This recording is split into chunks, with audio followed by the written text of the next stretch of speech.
આજે હું તમારી આગળ લઈને આવી છું ઢોકળા રોલ, જે હેલ્ધી પણ છે અને એને વધારે હેલ્ધી બનાવવા માટે આપણે એમાં વેજીટેબલ્સનું સ્ટફિંગ કરી શકીએ છીએ.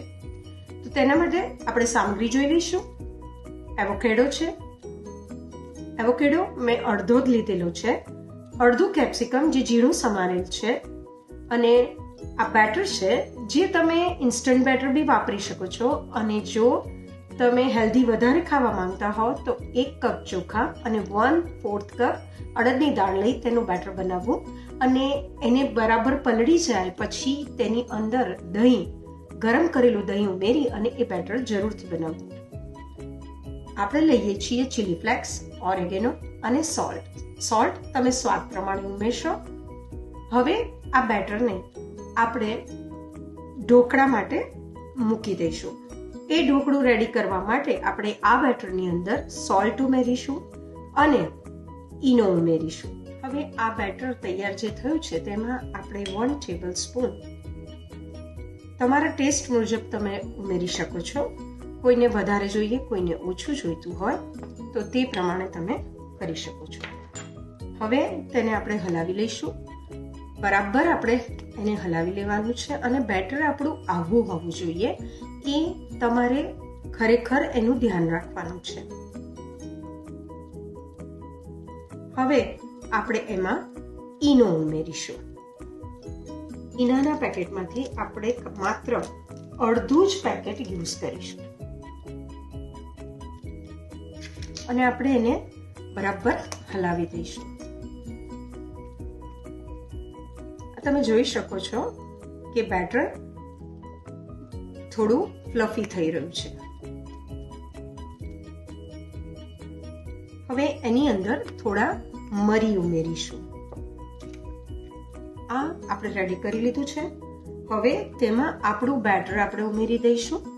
બેટર આપણે પતલું ઉમેરવાનું છે કારણ કે આપણે એના રોલ બનાવી રહ્યા છીએ. તમે જોઈ શકો છો આમાંથી 2 થાળી જેટલું બેટર બન્યું છે. હવે તેને બરાબર આ રીતે આપણે એને પાથરી દેવાનું છે અને આપણે એને સ્ટીમ કરવા મૂકશું. ઓકે, આપણે ઢોકળું થવા મૂકી દીધું છે. આપણે 20 મિનિટ ઢોકળાને થવા દઈશું. ત્યાં સુધીમાં આપણે એનું સ્ટફિંગ રેડી કરીશું.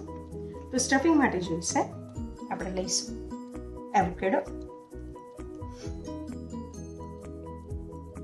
એમાં આપણે કેપ્સિકમ ઉમેરીશું. એકદમ બારીક સમારવાના છે જેથી કરીને આપણા બધું જ ઢોકળાની ઉપર આપણે એને વ્યવસ્થિત રીતે પાથરી શકીએ. આપણે ઉમેરીશું ચીલી ફ્લેક્સ. ચીલી ફ્લેક્સ આપણે સ્વાદ પ્રમાણે ઉમેરીશું. ઓરેગેનો આપણે 1/4 ટીસ્પૂન ઉમેરી દેવાનો અને સ્વાદ પ્રમાણે આપણે મીઠું ઉમેરીશું. મીઠું વધારે નહીં ઉમેરવાનું કારણ કે આપણા ઢોકળામાં પણ મીઠું આવેલ છે. અને આને બરાબર રીતે મિક્સ કરીશું.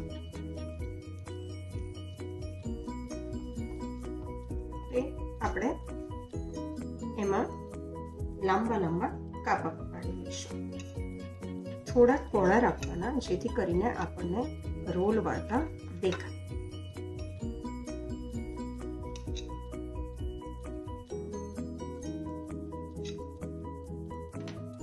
હવે એની ઉપર આપણે ગ્રીન ચટણી, જે મારી બીજી રેસીપીમાં મેં જણાવેલ છે, ગ્રીન ચટણીને આપણે પાથરી દેવાની છે આવી રીતે.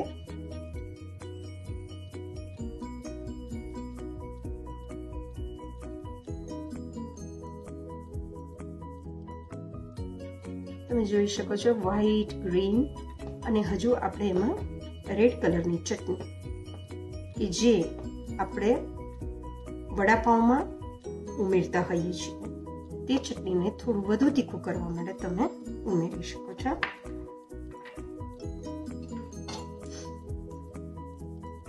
એને થોડીક તમારે છાંટી દેવાની છે.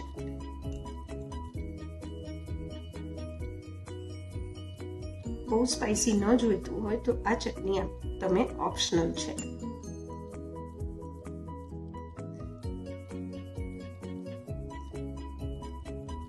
હવે આપણે આ સાંજો જે આપણે બનાવ્યો છે તે પાથરીશું.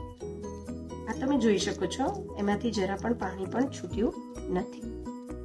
હવે એની ઉપર આપણે એક એક કરી અને પાથરતા જઈશું. ધ્યાન રાખવાનું છે કે બહુ જાડું લેયર ન થાય.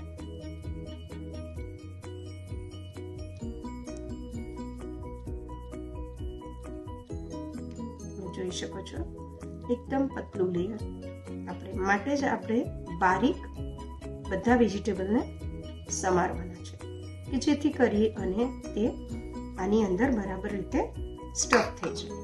હવે ધીરે ધીરે એનો આપણે રોલ વાળીશું. બહુ જ ધીરે ધીરે વાળીશું કારણ કે આપણા ઢોકળા બહુ જ નરમ હોય છે. આ રીતે આપણે બધા જ ઢોકળાના રોલ કરીશું.